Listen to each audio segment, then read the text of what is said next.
Conseil d'experts vous est présenté par Helvetia.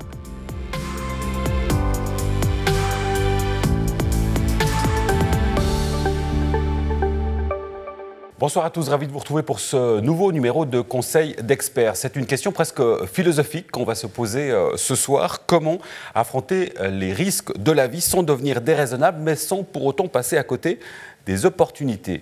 Eh bien, cette question, c'est avec notre expert Jean-Maurice Favre que l'on va y répondre. Bonsoir Jean-Maurice.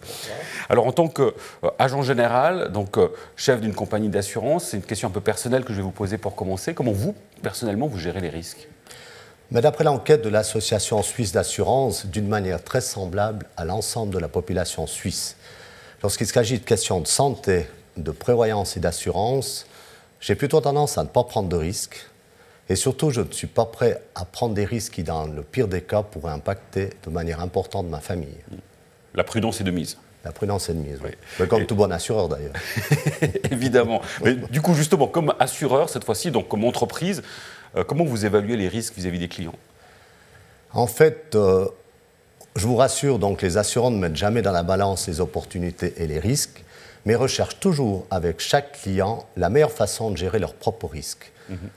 Donc nous avons une attitude claire en la matière et encourageons nos clients dans cette voie en leur offrant le soutien nécessaire pour qu'ils puissent se savoir en sécurité à tout moment.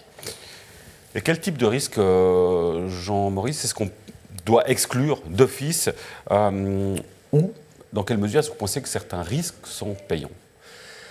Écoutez, cette question nécessite que l'on fasse une distinction claire entre le goût du risque personnel et la capacité tout aussi personnelle d'en prendre.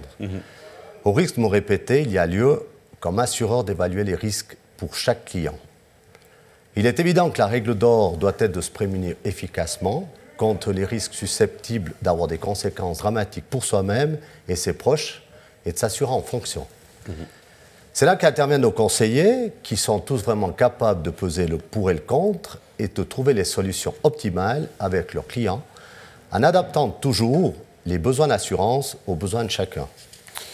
Autre élément, Jean-Maurice, alors on le sait, en Suisse, on a une particularité, c'est que sur certains points, on est surassuré.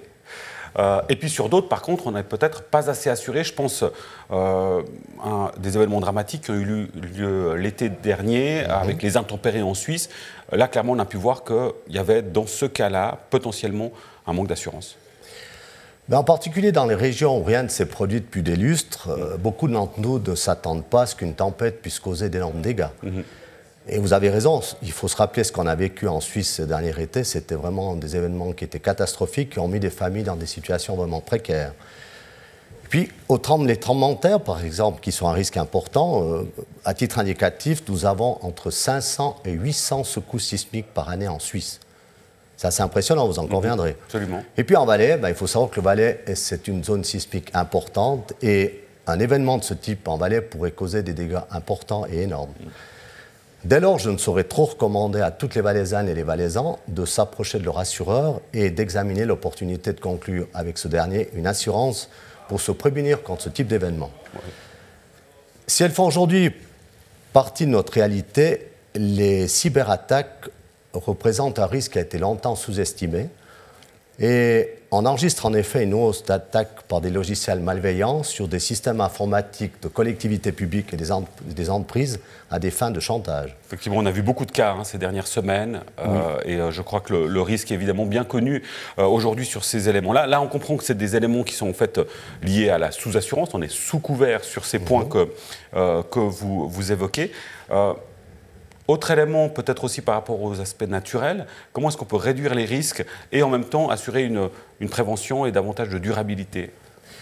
La prévention des dommages prend de plus en plus d'importance de nos jours, aussi bien au niveau des décideurs politiques que des compagnies d'assurance, qui développent en commun des outils de prévention permettant une meilleure évaluation des risques, tels que par exemple les cartes de risque, qui sont utilisées dans le domaine de l'aménagement du territoire, par exemple.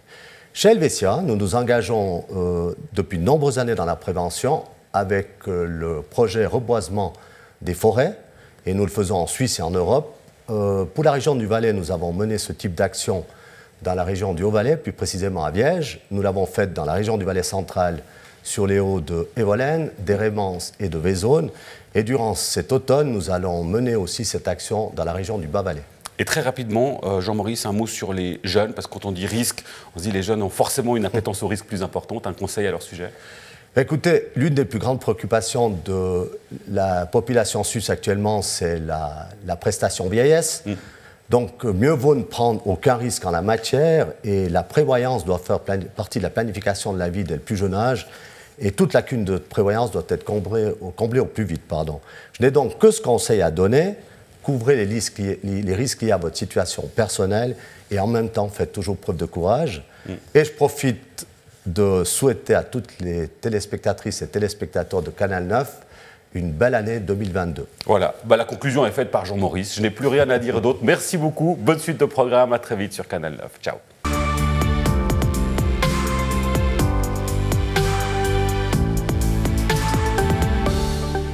Simple, clair, Helvetia.